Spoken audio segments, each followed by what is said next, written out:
اچھا، یہ ایک اور غزل ہے، اس کے کچھ اشعار ہیں۔ یہ ہے کہ گمان و ظن سے ذرا اب جدا کیا جائے، گمان و ظن سے ذرا اب جدا کیا جائے، مجھے شعور حقیقت عطا کیا جائے۔ اچھا، گمان کیا ہے؟ میں نے اس سے پہلے بھی شاید بات کی تھی۔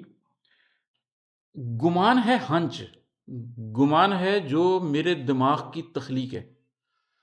ضروری نہیں ہے کہ اس کے پیچھے کسی قسم کی کوئی حقیقت بھی ہو، وہ صرف میری خواہش بھی ہو سکتا ہے۔ تو گمان تو آپ کو کہیں بھی نہیں لے کے جاتا۔ قرآن اس سلسلے میں بات بھی کرتا ہے بار بار کہ یہ لوگ تو اپنے گمان کی پیروی کر رہے ہیں، کفار ہیں۔ بتوں کو اگر خدا بنایا ہوا ہے یا ایون اپنے نفس کو خدا بنایا ہوا ہے تو آپ اپنے گمان کی پیروی کر رہے ہیں۔ ظن گمان سے ایک لیول آگے کی چیز ہے۔ ظن یقین تو نہیں ہے، لیکن ظن کا مطلب ہے کہ میں اب گمان سے ایک لیول آگے چلا گیا ہوں، اور میرا قوی اندازہ ہے کہ ایسا ہی ہوگا۔ ظن کو اگرچہ یقین نہیں کہا جا سکتا، لیکن ظن کو اللہ تعالیٰ قبول فرما لیتے ہیں۔ قرآن پاک میں یہ آیت ہے کہ وہ لوگ جو ظن غالب رکھتے ہیں کہ وہ اپنے رب سے ملیں گے، ان کے لیے جنتیں ہیں۔ اب انہوں نے خدا کو دیکھا نہیں ہے، وہ بھی اس یقین کے لیول پر نہیں ہے کہ آپ کہیں کہ وہ مکمل ایمان میں آ چکے ہیں، لیکن ابھی بھی وہ ایک زیادہ گمان، زیادہ ظن یہ رکھتے ہیں کہ اللہ ہے۔ تو اللہ تعالیٰ اس کو بھی قبول کر لیتے ہیں کہ اگر ایک شخص نے خدا کو دیکھا نہیں ہے، ہر شخص مسلمان نہیں پیدا ہوا، ہر شخص کو یہ اتنا اویلیبل نہیں ہے کہ وہ اس حد تک سمجھتا ہو کہ معاملے کی حقیقت کیا ہے۔ تو جو خدا کو ڈھونڈنے نکلا ہو، وہ اگر ظن پہ بھی آ جائے، میں آپ کو اس کی ایک دنیاوی مثال دیتا ہوں۔ آپ ہوائی جہاز میں بیٹھتے ہیں تو کیا آپ کو یقین ہوتا ہے کہ یہ ہوائی جہاز نہیں گرے گا؟ نہیں ہوتا، لیکن آپ ظن غالب پر بیٹھ جاتے ہیں کیونکہ آپ کو تقریباً یقین ہوتا ہے کہ جہاز نہیں گرے گا۔ خدشہ ہے، لیکن تقریباً یقین ہے کہ جہاز نہیں گرے گا، تو آپ بیٹھ جاتے ہیں۔ جب آپ اتنا یقین رب کے اوپر رکھنے لگ جائیں تو آپ ایمان میں داخل ہو جاتے ہیں، اللہ تعالیٰ اس کو ایکسیپٹ کرنا شروع کر دیتے ہیں۔ مگر یہ سٹارٹ ہے، یہ اسلام ہے، یہ ایمان نہیں ہے۔ یہ شعر کیا کہہ رہا ہے؟ گمان و ظن سے ذرا اب جدا کیا جائے، مجھے شعور حقیقت عطا کیا جائے، کہ گمان سے مجھے جدا کر دیں، میں اپنے وہم کی پیروی نہیں کرنا چاہتا، لیکن اب مجھے ظن سے بھی جدا کر دیں، میں صرف ظن پہ کہ ہاں تو ہے، ہاں تیرا حکم ہے بھی زندگی نہیں گزارنا چاہتا۔ اب مجھے شعور حقیقت دیا جائے، وہ جو حق الیقین ہوتا ہے۔ یقین کی بھی آگے پھر قسمیں ہیں، ایک ہے علم الیقین، ایک ہے عین الیقین، اور ایک ہے حق الیقین۔ اس کی پھر میں آپ کو ایک سادہ سی مثال، دنیاوی مثال دے دیتا ہوں۔ اگر میں آپ سے کہوں کہ جی کسی کی ناک پہ مکہ مارے تو اسے درد ہوگا، تو آپ کہیں گے ہاں ہوگا، یہ علم الیقین ہے، آپ کو علم ہو گیا اس بات کا کہ ہاں ایسا ہوگا۔ اگر میں آپ کے سامنے ہی کسی کی ناک پہ مکہ ماروں اور آپ دیکھیں کہ وہ زمین پہ تڑپ رہا ہے اور اس کو خون بہہ رہا ہے، یہ عین الیقین ہے، آپ کا یقین بڑھ گیا، آپ نے اس کو اپنی آنکھ سے دیکھا ہے۔ اور اگر یہی مکہ میں آپ کی ناک پہ مار دوں تو آپ جس تکلیف سے گزریں گے، یہ حق الیقین ہے، اب آپ جانتے ہیں کہ ناک پہ مکہ لگنے سے کیا ہوتا ہے۔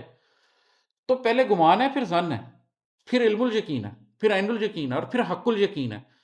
تو یہ کہہ رہا ہے کہ مجھے شعور حقیقت عطا کیا جائے، کہ اب مجھے اس لیول کی حقانیت میرے قلب پہ کھولی جائے کہ جیسے میں تجھے دیکھ رہا ہوں۔ یہ میں نے پہلے بھی ذکر کیا کہ حدیث جبرائیل میں جس کا ذکر ہے احسان کا، کہ اسلام سے آگے کی ایک چیز ہے کہ اللہ کو تم دیکھ رہے ہو اور اللہ تمہیں دیکھ رہا ہے۔ تو وہ جو کیفیت آپ کے اندر حضوری کی پیدا ہونی چاہیے کہ اللہ کو میں دیکھ رہا ہوں اور اللہ مجھے دیکھ رہا ہے، وہ حقیقت کے طور پر ہے۔ میں اس کو حقیقت ماننے سے بے شک انکار کر دوں، اس کو حقیقت ماننے سے بے شک انکار کر دوں، لیکن اس کو حقیقت ماننے سے انکار نہیں کر سکتا۔ جو پورا نان بلیورز کا اسکول آف تھاٹ ہے، وہ مشاہدے پہ کھڑا ہے، امپیریکل ایویڈنس پہ کھڑا ہے، وہ دیکھنے کو یقین کرنا کہتے ہیں۔ جو بلیور ہے وہ ریورس ہے، وہ یقین کرنے کو دیکھنا کہتا ہے، کہ میں اپنی پروفیٹ صلی اللہ علیہ وسلم نے فرمایا نا کہ اللہ مجھے چیزوں کو ویسا دکھا جیسی کہ وہ ہیں، نہ کہ جیسی کہ وہ نظر آتی ہیں، کہ میں اپنے دیکھے کو تو جھٹلا سکتا ہوں، لیکن جو میں نے اندر کی آنکھ سے دیکھا ہے اس کو نہیں جھٹلا سکتا۔ میں اپنے مشاہدے کو جھٹلا سکتا ہوں، لیکن جو میرے قلب کے اندر اللہ سمایا ہے اس کو نہیں جھٹلا سکتا۔ تو وہ جو ایگزسٹنس رب کی محسوس ہوتی ہے، یہ اس پہ شعر ہے کہ گمان و ظن سے ذرا اب جدا کیا جائے، مجھے شعور حقیقت عطا کیا جائے، میں اپنی روح کو ڈھونڈوں کہ اس بدن کو جیوں، کہ کوئی طور تو اپنا بھلا کیا جائے۔ انسان دو چیزوں کا مرکب ہے، آپ کے اندر روح ڈال دی ہے جو کہ تقریباً فرشتہ ہے، وہ اسی نور سے بنی ہے جس سے فرشتہ تخلیق ہوا تھا۔ اللہ نے مختلف ادوار میں جب تخلیق کیا تو پہلے لطیف ترین نور سے روحانی مخلوقات بنائی، فرشتے کو بنایا، پھر مادے کی کثیف شکل آئی آگ تو اس سے جنات کو بنایا، اور پھر مادے کی ٹھوس شکل آئی تو اس سے یہ مادی دنیا کی تخلیق ہوئی۔ اب میرے اندر ایک روح ڈال دی گئی ہے جو اس لطیف ترین حیثیت کی حامل ہے، وہ ایک فرشتہ ہے ایک طرح سے، اور اس کے بعد مجھے بدن دے دیا گیا ایک جانور کا، جبلت میرے اندر جانور کی ڈال دی، حیوان کی، میرے اندر تمام حیوانی جبلتیں پائی جاتی ہیں۔ اب انسان کو ایک مرکب بنا دیا فرشتے اور جانور کا، اور اللہ نے آپ کو ایک آپشن دیا ہے کہ اب تم خیر کی طرف جا کے فرشتے بنتے ہو یا اپنے نفس کی طرف جا کے، اپنی جبلت کی طرف جا کے جانور بن جاتے ہو۔ تو یہ اس کے اوپر شعر ہے، میں اپنی روح کو ڈھونڈوں کہ اس بدن کو جیوں، کہ کوئی طور تو اپنا بھلا کیا جائے، کہ یا میں اپنے بدن کو ڈھونڈ لیتا ہوں، روح کو سائڈ پہ رکھ دیتا ہوں، پھر میں دنیا کا فائدہ لیتا ہوں، دنیا ترقی کر رہی ہے مادی مزے لیتا ہوں، یا پھر میں روح کو حیثیت دینے کی کوشش کرتا ہوں اور اس مادی دنیا کو ثانوی حیثیت دے دیتا ہوں۔ جو دو کشتیوں کا مسافر ہے وہ ڈوب جاتا ہے، جو مسلسل یہ کوشش کرتا رہتا ہے کہ جی دینوں دنیا ساتھ ہی چلیں گے تو نماز بھی پڑھنی ہے اور فراڈ بھی کرنا ہے، وہ کہیں بھی نہیں پہنچتا، اس کو نہ یہ حاصل ہوتا ہے نہ اس کو وہ حاصل ہوتا ہے۔ تو آپ کو ایک بنیادی فیصلہ کرنا پڑتا ہے کہ یا تو میں بدن ہوں، پھر میں جانور ہوں، پھر کس نے روکا ہے؟ وہ پروفیٹ صلی اللہ علیہ وسلم نے فرمایا نا کہ اگر تم شرم نہیں کرتے تو پھر جو مرضی کرو۔ تو میں لوگوں سے کہتا ہوں کہ یار مطلب سراسر موم ہو یا سنگ ہو جا، کسی ایک طرف چلے جاؤ، اینڈ میں یہ نہیں ہونا چاہیے کہ ہم نے دنیا کا کوئی فائدہ نہیں لیا اور آخرت کا کوئی فائدہ بھی نہیں لیا، اور زیادہ تر لوگ اپنی زندگی کے ساتھ یہی کر رہے ہوتے ہیں۔ تو یہ اس کے اوپر ایک شعر تھا، اور چلیں ایک شعر اور سنا دیتا ہوں اس میں سے۔ میں زندگی کی اسیری میں سوچتا ہوں عماد، بدن کو روح سے کیسے جدا کیا جائے۔ اب یہ اسی کی کنٹینیوٹی میں ہے کہ میں زندگی کی اسیری میں ہوں، ٹائم اینڈ سپیس کے اس ٹیسٹ میں ہوں نا، خودکشی اللہ نے حرام کر دی ہے، اپنی مرضی سے مر نہیں سکتا، جب تک میری مومنٹ لکھی ہوئی ہے تب تک میں نے زندگی کی اسیری میں رہنا ہے اور زندگی کی اسیری میں جینا ہے، اور میرے پاس ایک بدن ہے اور میرے پاس ایک روح ہے۔ میرا ٹیسٹ کیا ہے کہ میں روح کے بدن میں رہتے رہتے روح کی انفرادیت کو پہچان لوں۔ مرنے کے بعد تو سب نے پہچان لینا، حضرت علی رضی اللہ عنہ کا قول ہے کہ انسان سو رہا ہے مرتے ہی جاگ اٹھے گا، اسے حقیقت پتہ چل جائے گی، وہ کوئی مشکل کام نہیں ہے۔ اس اسیری میں رہتے ہوئے، اس بدن میں رہتے ہوئے یہ آئیڈینٹیفائی کرنا کہ میں کوئی ہیومن بینگ اسپرچول جرنی پہ نہیں ہوں، بلکہ میں ایک اسپرچول بینگ ہیومن جرنی پہ ہوں۔ میں پیدا ہونے سے پہلے بھی تھا، میں مرنے کے بعد بھی رہوں گا، میں لافانی ہوں، ختم تو میں نے ہونا ہی نہیں، جنت میں جاؤں یا دوزخ میں، نعوذ باللہ، ختم نہیں ہے میں نے ہونا، میں تخلیق پا گیا ہوں۔ دیر از نو اینڈ ٹو می، کبھی بھی کہیں بھی۔ لیکن میں نے اس بدن کی سیری میں یہ ڈیسیژن کرنا ہے کہ میں نے اپنے اس الٹیمیٹ اینڈ کے لیے کام کرنا ہے جو اس بدن کے بعد بھی موجود رہے گا، یا اس اینڈ کے لیے کام کرنا ہے جس نے قبر میں جانے پہ ختم ہو جانا۔ تو یہ ایک ڈیسیژن ہے، یہ ڈیسیژن کانشیسلی جو لوگ کر لیں گے ان کی زندگی میں جو ڈیسیژن میکنگ ہے وہ چینج ہو جائے گی، اور وہ زندگی کو کسی اور نہج پہ گزارنا شروع کر دیں گے۔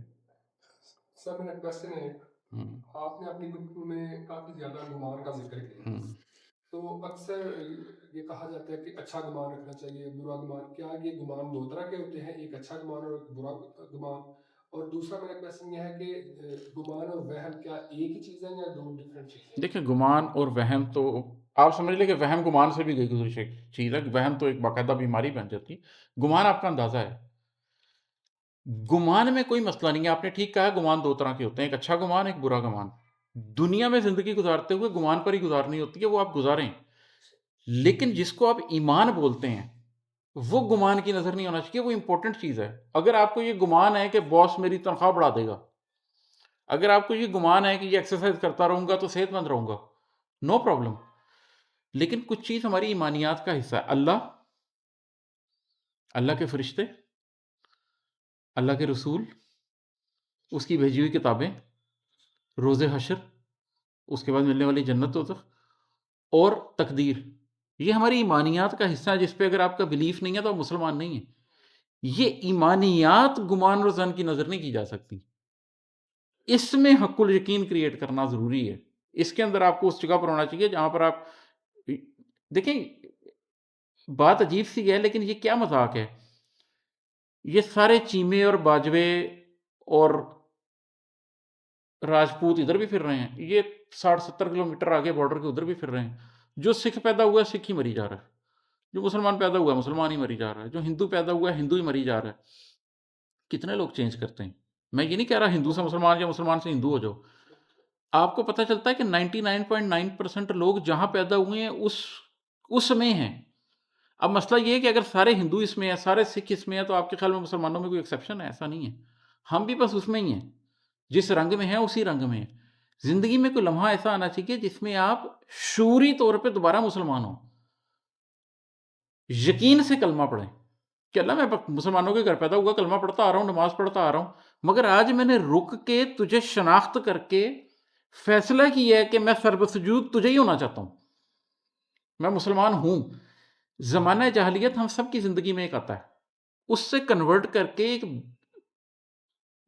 لائف میں ایک مومنٹ ہونا چاہیے، آپ پوائنٹ کر سکیں کہ اس مومنٹ پہ میں وہ والا مسلمان نہیں رہا جو مسلمان کے گھر میں پیدا ہوا تھا، وہ والا مسلمان بن گیا جس نے چوز کیا. یہ اس سے سب کو گزرنا چاہیے، گزرتے نہیں ہم لوگ. یہ گمان کی نظر نہیں ہونا چاہیے، زن کی نظر نہیں ہونا چاہیے، یہ بالکل حقیقت کا شعور ہونے کے ساتھ ہونا چاہیے. قرآن پڑھیں، اسے سمجھیں. ایون کچھ لوگ کہتے ہیں جی، لوگ تو خیر مسالک پہ بھی کہہ دیتے ہیں دوسرے مسلک کی بات نہ سنو، لیکن ایک صاحب عقل کو دوسرا مذہب بھی پڑھنا چاہیے. میں یہ کیوں کہوں کہ میں نے ہندو مت کو، سکھ مت کو، کرسچینٹی کو کبھی پڑھا ہی نہیں، میں سمجھتا ہی نہیں ہوں پروٹیسٹنٹ میں اور کیتھولک میں فرق کیا ہے. مجھے پتہ ہی نہیں ہے کہ ہندوؤں کے بنیادی بلیف کیا ہیں، اور میں جی مسلمان ہوں، مجھے پتہ ہے سب کے بلیفس کیا ہیں.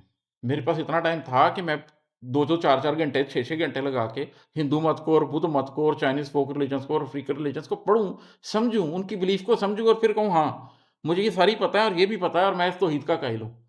یہ پروسیس نہیں کرتے ہم لوگ، یہ ہمیں کرنا چاہیے.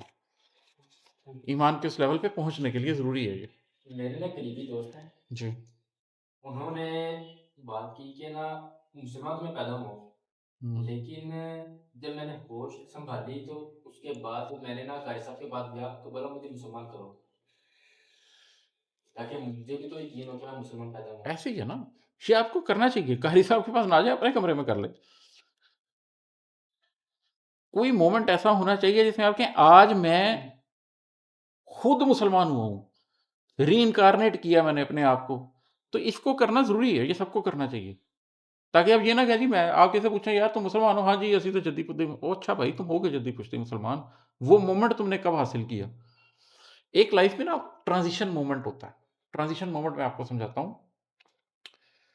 ٹرانزیشن مومنٹ کا مطلب یہ ہے کہ ویسے تو زندگی میں لمحے آتے چلے جا رہے ہیں، لیکن کوئی ایک لمحہ آپ کی زندگی میں بہت امپورٹنٹ ہو جاتا ہے. مثلاً آپ گاڑی میں جا رہے ہیں، آپ کا ایکسیڈنٹ ہوا، ٹانگیں ٹوٹ گئیں، وہ لمحہ نہیں جاتا، زندگی گزر جاتی ہے، وہ لمحہ نہیں جاتا. ابا جی کی ڈیتھ ہو گئی، وہ لمحہ نہیں جاتا. CSS کا ایگزام پاس کر لیا، وہ لمحہ نہیں جاتا. اللہ یہ ڈیزرو کرتا ہے کہ اس کو بھی وہ لمحہ دیا جائے کہ اس لمحے میں میں نے اپنے آپ کو شعوری طور پر تیرے سامنے پیش کر دیا. اس سے پہلے جمع خرچی میں ہوں گا، میں اب میں آ گیا ہوں. اور جو لوگ یہ ٹرانزیشن مومنٹ پا لیتے ہیں ان کو ایک فائدہ ہوتا ہے، وہ ٹرانزیشن پرسن بن جاتے ہیں. ابراہیم علیہ السلام نے یہ ٹرانزیشن مومنٹ پائے. انہوں نے چاند کو دیکھا، انہوں نے کہا کیا یہ میرا رب ہے، اور ڈوب گیا. نہیں. سورج کو دیکھا، کیا یہ میرا رب ہے، ڈوب گیا. پھر انہوں نے کہا میں ڈوب جانے والوں سے محبت نہیں کرتا، اور پھر سب کو تو چھوڑ کے ایک رب کی طرف یکسو ہو گئے. یہ تھی ان کی ٹرانزیشن مومنٹ. بس انہوں نے کہا اللہ. پھر وہ آزر کے سامنے بھی کھڑے ہو گئے، پھر انہیں آگ میں ڈالا گیا، انہوں نے کہا پرواہ نہیں ہے. اس کا نتیجہ یہ نکلا کہ وہ ٹرانزیشن پرسن بن گئے. آزر کیا تھا، کیا تھی اس کی لڑی؟ ابراہیم علیہ السلام جدی الانبیاء ہیں، اس کے آگے پوری انبیاء کی پوری داستان ہے، سینکڑوں انبیاء ان کی پشت سے آئے ہیں. ہم میں سے کوئی کہتا ہے کہ وہ سارے انبیاء آزر کی اولاد ہیں؟ آزر ختم ہو گیا، ابراہیم علیہ السلام کی اولاد ہے وہ. کیوں؟ کیونکہ ابراہیم علیہ السلام نے اس مومنٹ کو پکڑا اور کھڑے ہو گئے. پھر وہ بن گئے کہ اللہ نے ان کی ذریت ہی تبدیل کر دی، ان کی نسلوں میں بدل دی ہے. وہ جو مومنٹ ہے اس کو پکڑیں اور وہ بندہ بنے کہ ختم ہو پیچھے کی پوری کہانی. جو بھی تھے آپ پیچھے سے، اچھے تھے یا برے تھے، آئی ڈونٹ کیئر. آج کے بعد آپ کیا ہیں اور کیا بننا چاہتے ہیں. تو اس لیے اس مومنٹ کی طرف میں اکثر لوگوں کا دھیان کرواتا ہوں. ٹھیک ہے جی.